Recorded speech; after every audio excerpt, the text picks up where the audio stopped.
Hello everyone, नमस्कार सम्पूर्णमा। र यहाँ चाहिँ अहिले ठ्याक्कै 7:30 बजिसक्यो र पनि घाम चाहिँ यस्तो छ हेर्नुहोस् है। ल, डाँडा काँडा सबैतिर होइन। हेर्नुहोस्, म पर गरेर देखाउँदैछु कति टाढा छ घाम चाहिँ मस्त। ल हेर्नुहोस् है, यहाँ चाहिँ हाइवे छ, यो इस्ताम्बुल जाने आङ्कारा जाने हाइवे रहेको छ।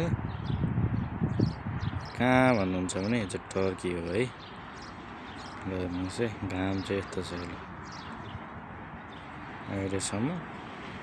यताको वातावरण चाहिँ यस्तै हो, जहिले तहिले के देखाइराख्ने हजुरहरूलाई, कति देखाउँछ यो मात्रै भन्नुहुन्छ होला है। यस्तो छ यहाँको। अब नेपालमा सुतिसक्नु होला सबैजना, तर यहाँ चाहिँ यस्तो छ, घाम चाहिँ मस्त लागिरहेछ। बेलुका पनि ढिलो रात पर्ने 8:30 बजेसम्म पनि लगभग घाम लाग्दो रहेछ।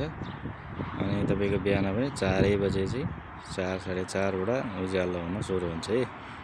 हस् त, थ्याङ्क यू।